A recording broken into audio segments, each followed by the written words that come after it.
sa ating programa, May Morning Manna with Pastor OG.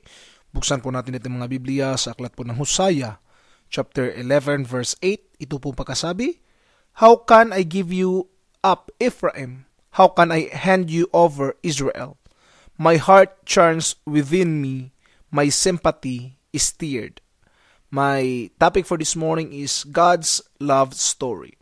Si Hosea po ay sinabihan ng Panginoon na Hosea, mag-asawa ka ng pukpok, which is a very weird command from God, right?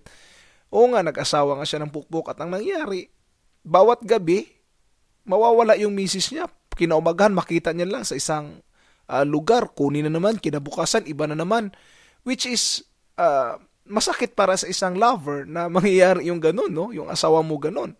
Ganun din po ang nangyari sa Panginoon, kaya sabi niya, kailangan gawin ito ni Hosea so that it can be an example for Israel. Na para bang ganyan, ang Israel iniwan ang Diyos, maghahanap ng ibang Diyos, Baal, magsisimba sila kay Baal.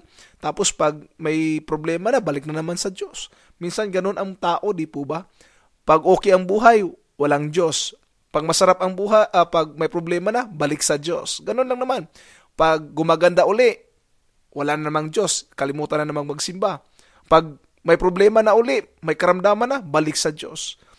Pero ganito po ang ibig ko iparating. Still, God loves us so much despite of that.